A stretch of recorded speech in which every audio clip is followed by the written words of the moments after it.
young talent doing some things that I know you haven't heard before. Ladies and gentlemen, introducing.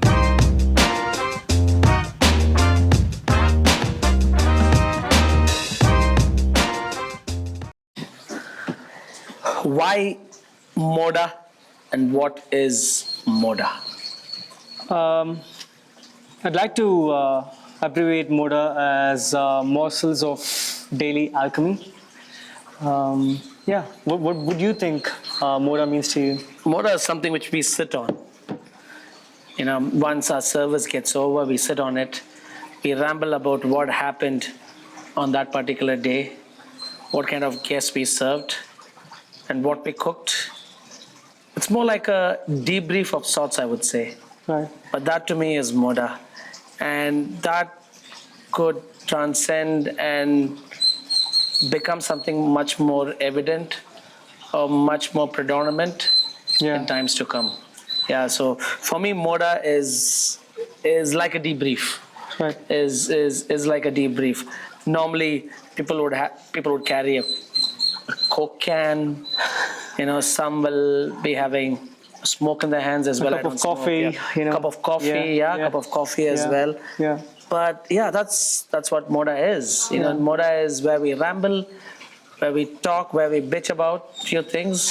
That's Moda for me. But again, at the end of it, Moda is also where we reflect on our day-to-day things as well. Right. And what we can take away or,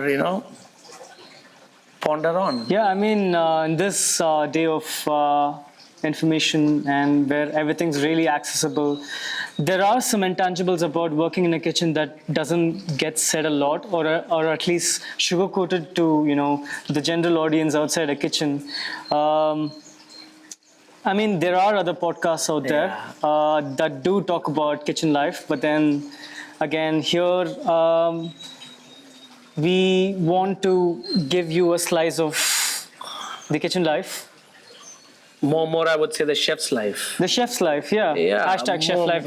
More about chef's life, kitchen life, yes. Of course, yes, we all have our own kitchen lives as well, but more about the people who cook our food. Yeah. And, where food is the basic talking point, as well as the point where, an introvert like me can become an extrovert. Yeah. When food is, coming in between. So that to me is what Moda is. Right. But the world has just moved on as well. Yeah. And so is our industry as well. Yeah. I remember when I started my career back 28 years now.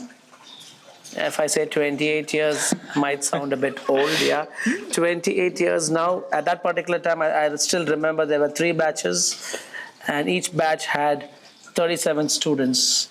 But now you tell me, what was the student strength in your college? Well, I mean, it was a batch of 70 people. See, 70. Yeah. And it was not the only batch. It was not the only batch. It was not the only batch. It was also amongst the other courses, and they had their own batches too for that given year. It's really nice to see that a lot of individuals are choosing hospitality as a career. Yeah. But at the same time, being the devil's advocate over here, they do see a lot of the smoke and the glamour that comes along with the fluff. The really good, nice fluff. The dopamine fluff that comes along with the profession itself, which is quite unfortunate. But at the same time, it has also given a few a good cushion for the industry to place itself as a very lucrative one at the same time. Yeah, there's 2 sides of the coin as well, right? Like as we always say. 37 students. Out of 37 students, how many people exactly are still in the industry? let me ask you a wild guess. Probably 4, Five. 5. Okay, I was- Five. Yeah, you were close. You were close. Right. 5. So that leaves you 5 people out of 37 people who have, who have stuck with this career. Yeah. Because it comes with a lot of things. It comes with a lot of sacrifice. Yeah, and also a battle of the ego, because Yeah. I think the service industry is definitely one that will really beat you down before it builds you up. Yeah. So anyone with a very strong sense of self is going to probably find it a little challenging, not hard, but challenging to look at themselves. But don't you think that's there in almost all the industries? Well, at least when you're starting. At least when you're starting, okay. Yeah, at least when you're starting with any career, keeping in mind that you will need to work with people at some point, and there will come a point where you will be the boss, and you may probably call the shots, but until then, you'll always be. Yeah, we get that, but Absorbing. But in this age, I called it the reel age. Like if you don't like a particular reel, you'll just scroll up. If you don't like a particular game, you might just go find another game or download another game.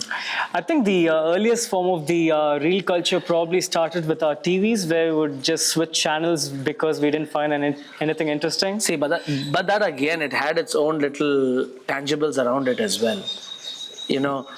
You basically know, or you take your newspaper, you open up the newspaper, at 10 o'clock you will have this particular program coming in. Yeah. You will see the schedule and stuff like that. Here, the reel is different. Yeah.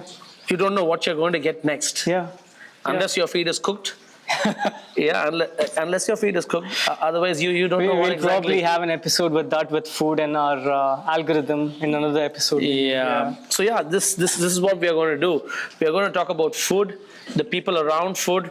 We are going to talk about the industry. Yeah. We are going to talk about how we create our menus. We are going to talk about a lot of things. Yeah, a lot of things. A lot of like things. I understand, when I used to blog about food, and I think these days this is the new age of blogging. This is different. It's about Absolutely. talking to each other, looking at the camera and talking, which clearly we are just getting used to it. So that's what we are going to do over here. I'd like to take the liberty and call myself an introvert too, because that's what I've been all this while until I ended up on this first episode now so far. And it's just us trying to find and use food as a medium to communicate what we want to do. I think it just works best for us. It's just different for everyone. And it's probably food is the only thing which is where we are able to converse. I mean, in my opinion, the dining table is at least the for us, best at least common for us. denominator, regardless of any circumstance, situation, class, race. A lot of things happen over a dining table, and food is what really connects us as human. Whether it's a commodity or a means to luxury, and I think it's a very, very powerful tool to send a message across to the world. Great.